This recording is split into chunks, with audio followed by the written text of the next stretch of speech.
Russia Ukraine যুদ্ধের জেরে ভারতের দ্বিতীয় বৃহত্তম জ্বালানি তেল শোধনাগার প্রতিষ্ঠান ভেদিনার অয়েল রিফাইনারির ওপর নিষেধাজ্ঞা জারি করেছে ইউরোপের রাষ্ট্রগুলো জোট ইউরোপীয় ইউনিয়ন।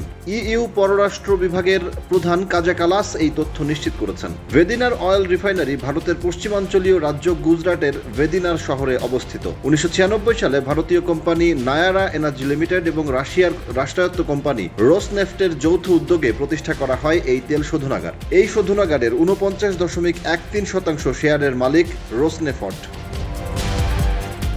ভেদিনার অয়েল রিফাইনারির পাশাপাশি রাশিয়া ভারত তেল বাণিজ্যের পতাকা নিবন্ধন বা ফ্ল্যাগ রেজিস্ট্রির ওপরও নিষেধাজ্ঞা জারি করেছে ইইউ। এই নিষেধাজ্ঞা জারির ফলে এখন থেকে ভারতীয় পতাকাবাহী কোনো জাহাজ আর রাশিয়ার তেল বহন করতে পারবে না। 2022 সালের ফেব্রুয়ারির শেষ দিকে রাশিয়া ইউক্রেন যুদ্ধ শুরু হওয়ার পর রাশিয়ার বিরুদ্ধে শাস্তিমূলক ব্যবস্থা হিসেবে দেশটির তেলের ওপর নিষেধাজ্ঞা জারি করে যুক্তরাষ্ট্র ও ইইউ। এই দুই পক্ষই ছিল রাশিয়ার তেলের সবচেয়ে বড় ক্রেতা।